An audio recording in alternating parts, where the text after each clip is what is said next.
नाक काटकर सबको सूप नखा बना देता है नक्कटा। डीएम के जनता दरबार में आई अजीबोगरीब शिकायत। चूहे जैसे तेज हैं उसके दांत, साहब बचाओ हमारी नाक।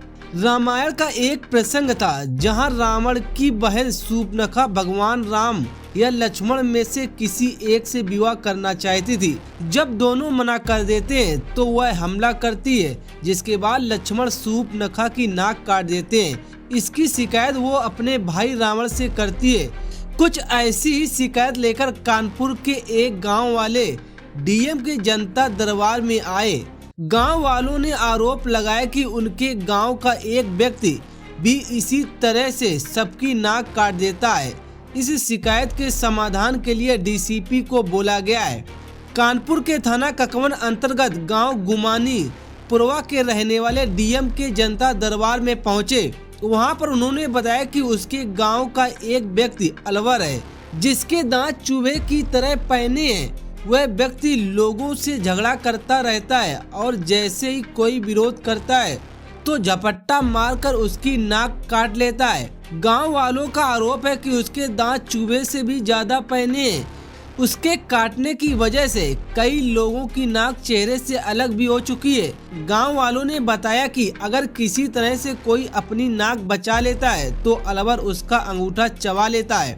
गांव वालों की शिकायत सुनकर डीएम जितेंद्र प्रताप सिंह के साथ जनता दरबार में मौजूद लोग भी भौचक्के रह गए। गांव वाले अपने साथ ऐसे पीड़ितों को भी लेकर आए थे जिनकी नाक यह नक्कटा काट चुका है। मामले की गंभीरता को देखते हुए डीएम ने मामले को संबंधित डीसीपी के पास भेज दिया है। इस मामले की जांच करके कार्रवाई की बात कही गई है।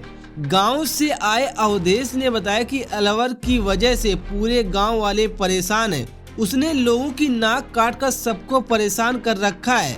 उसका आतंक इस कदर है कि उसके घर का पता कोई अलवर के नाम से नहीं बल्कि नक्कटा के नाम से पूछता है।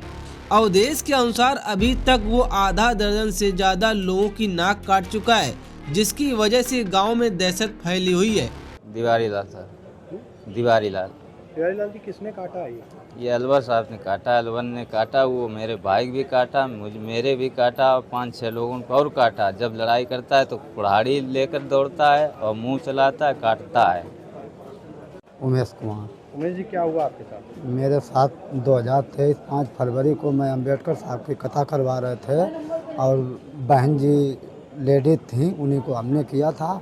वो मंच अपनी सजा रही थी। हमने रोका कि चाचा दारू पी के आप पांडाल में ना हो, आप ही आशीर्वाद है और ये अन्याय ज़्यादा ना करो। और इतने भीतर घुस के मेरी नाक उन्होंने खा ली थी, इतनी अलग हुई थी। और पुलिस शासन कुछ कम साथ देते हैं। और ये भाई हमारे हैं, पड़ोसी हैं, इनको भी खाया, इनके भाई अवधेश को भी खाया, मदन के भी। यहाँ अभी तक गांव में कितने लोगों को काट चुका है? कम से कम 5-6 लोगों का मार तो बहुत पीट चुके हैं। वे सर बहुत आतंक करते हैं दारू पी के। अच्छा।